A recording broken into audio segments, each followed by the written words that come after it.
Dalawang complaint affidavits ang natanggap ng National Prosecution Service laban kay Congressman Marcelino Reyes Teodoro. Ayon sa pahayag na inilabas ng Department of Justice, ang mga nagrereklamo ay dalawang babaeng pulis na dating naka-assign bilang close-in security kay Teodoro. Ang una, ginawan daw ng act of lasciviousness habang siya ay naka-assign kay Teodoro.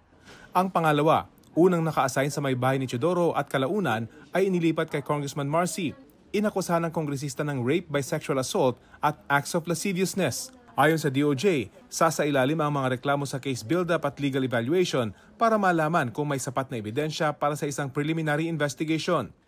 Ayon sa Women and Children Protection Center ng PNP, nakikipag-ugnayan na sila sa CIDG kaugnay sa kaso. Di ba pwedeng mapunta sa inyo yung protective custody niyo?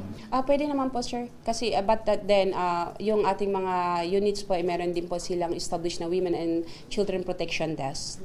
Mari namang itinanggi ni Congressman Teodoro ang akusasyon. Malisyoso anya ito at hindi totoo at walang basihan at gawa-gawa lamang para sirain ang kanyang reputasyon. Mukhang politically motivated anyang atake laban sa kanya. Panawagan niya, isang impartial, transparent at bukas na investigasyon para anya maprotektahan ang kanyang reputasyon. Sinabi ni Teodoro, nakausap na niya ang kanyang mga abogado at hinihintay pa rin nila ang kopya ng complaint laban sa kanya. Rafi Tima nagbabalita para sa GMA Integrated News.